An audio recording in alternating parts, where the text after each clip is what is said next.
For the past 597 days, every once in a while, Maggie Morey dreams she's in Point Roberts. There's a trail and beach down to a place called Lily Point, which is just absolutely stunning. And that's where I go in my dreams. That dream, starting at midnight, will once again be a reality as the U.S. border reopens to Canadians like Maggie for non-essential travel. I actually won't believe it till it actually opens and I hear of people crossing. Maggie and her family live in New Westminster, BC, a mere 23 miles from Point Roberts, where her family has a cabin. Her husband flew in to winterize the cabin a few weeks ago, a two-leg flight. He flew from Boundary Bay to Bellingham, cleared customs in Bellingham, and then flew from Bellingham to Point Roberts. They land in a little grass field. But as a family, they haven't visited since February 2020. It's the longest Maggie has spent away from the peninsula town she grew up on. I would leave the last day of school and stay through till Labor Day. So I love it.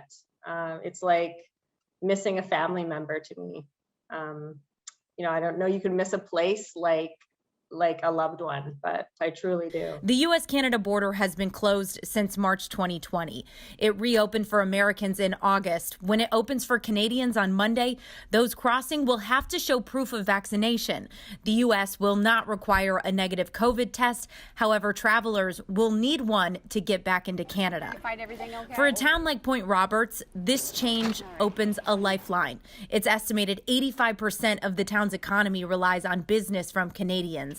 Maggie being one of the 1.5 million visitors to Point Roberts pre-pandemic in 2019. There's a lot of Canadians that will strictly, not bring any groceries from Canada. We will just really, really support those businesses who've suffered for almost 2 years. Yeah.